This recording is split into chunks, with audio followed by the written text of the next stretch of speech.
जय श्री कृष्णा, राधे राधे। तो चलिए आज मैं आपको सुनाने जा रही हूँ करवा चौथ की व्रत कथा। तो आपसे हाथ जोड़कर प्रार्थना है कि कथा को अधूरी ना छोड़ें। जब भी कथा सुनने बैठे कथा को पूरा सुने, क्योंकि पूरी कथा का ही हमें पूर्ण फल मिलता है। इसलिए कथा को बीच में बिल्कुल भी ना छोड़े। अगर आप बीच में कथा को छोड़ते हैं तो इसके परिणाम अच्छे नहीं होते हैं। तो प्लीज हाथ जोड़कर आपसे प्रार्थना है कि जब भी कोई भी कथा सुने उसको पूरा जरूर से सुने। अगर आपको कथा अच्छी लगे तो वीडियो को लाइक करें और कमेंट में करवा चौथ माता की जय जरूर से लिखें। तो चलिए अब कथा शुरू करते हैं। एक साहूकार की एक बेटी और 7 बेटे थे। समय के साथ साथ साहूकार के बेटे बड़े हो गए तो उसने सभी बेटों की और अपनी बेटी की शादी कर दी। एक समय की बात है, साहूकार की बेटी एक बार मायके आई हुई थी तो उसकी माँ और उसकी भाभियां व्रत की और पूजा पाठ की तैयारी कर रही थी। अपनी भाभियों को और माँ को पूजा पाठ की तैयारियां करते देखकर नंद ने अपनी भाभियों से पूछा कि भाभी माँ, आप यह क्या कर रही हो? तो उनकी भाभी ने उत्तर दिया कि हम करवा चौथ का व्रत रख रहे हैं। तो उसने पूछा कि यह व्रत क्या होता है और इस व्रत को करने से क्या फल मिलता है और आप यह व्रत क्यों कर रही हैं? फिर भाभी ने बताया कि करवा चौथ का व्रत रखने से अखंड सौभाग्य की प्राप्ति होती है। पति पर आया हुआ हर संकट दूर हो जाता है, घर में सुख समृद्धि का वास होता है। तो यह सब सुनकर उसने अपने भाभी से कहा कि फिर तो इस व्रत को मैं भी रखूंगी। अपनी नंद की बात सुनकर उसकी भाभीियों ने उसे मना किया कि तुम अपने भाइयों की इकलौती लाडली बहन हो, तुम यह व्रत नहीं रख सकती। अगर तुम भोजन नहीं करोगी तो तुम्हारे भाइयों को बड़ा दुख होगा। पर वह तो अब जिद पर अड़ गई थी कि मैं तो व्रत रखूंगी। उसके भाई उसको बहुत प्यार करते थे। जब भी वह घर आती थी, अर्थात जब भी वह मायके आती थी, तो उसके भाई उसके साथ ही भोजन करते थे। तो उस दिन उसने भी करवा चौथ का व्रत रख लिया। सारा दिन निराहार भूखी प्यासी रही। शाम को जब उसके भाई घर आए तो अपनी बहन को बोले कि बहन आओ भोजन कर लेते हैं। फिर बहन अपने भाइयों से बोली कि भैया, आज तो मेरा करवा चौथ का व्रत है, चांद उगने पर ही मैं भोजन करूंगी।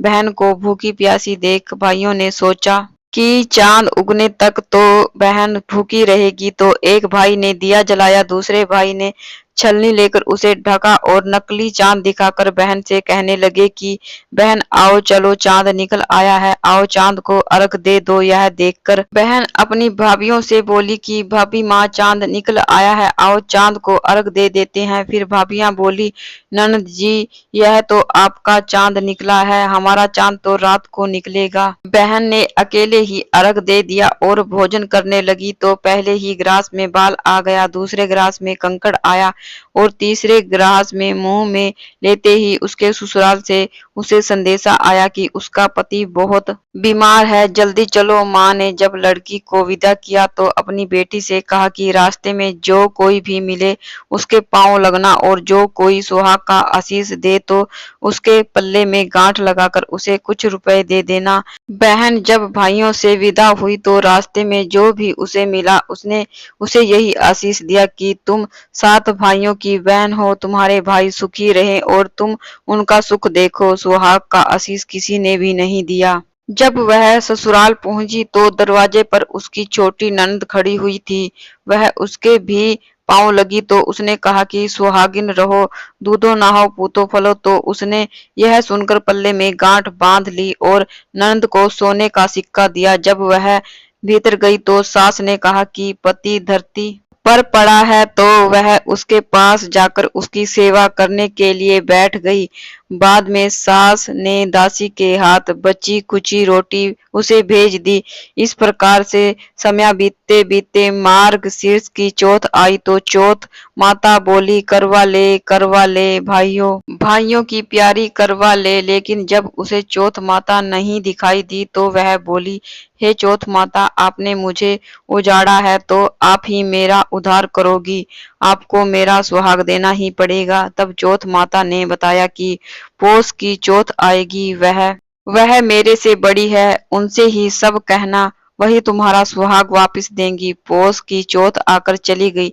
माघ की चौथ चली गई, फागुन की चौथ भी आकर चली गई, चैत्र वैशाख जेठ आषाढ़ और सावन भादो की भी सभी चौथ आई और यही कहकर चली गई कि आगे वाली को कहना। अश्विनी की चौथ आई तो उन्होंने बताया कि तुम पर कार्तिक की चौथ नाराज है, उसी ने तुम्हारा सुहाग लिया है और वही वापस कर सकती हैं, वही आएंगी तो उनके पांव पकड़कर विनती करना।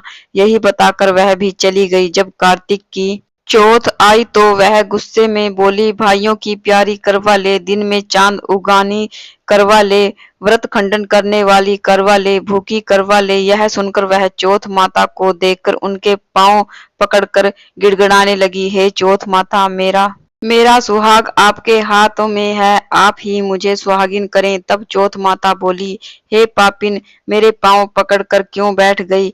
तब बहन बोली कि जो मुझसे भूल हुई उसे आप क्षमा कीजिए, अब मैं कभी भूल नहीं करूंगी। तब चौथ माता ने प्रसन्न होकर आंखों से काजल, नाखूनों से मेहंदी और टीके में से रोली लेकर छोटी उंगली से उसके आदमी पर छींटा दिया तो वह उठकर बैठ गया और बोला कि आज तो मैं बहुत सोया।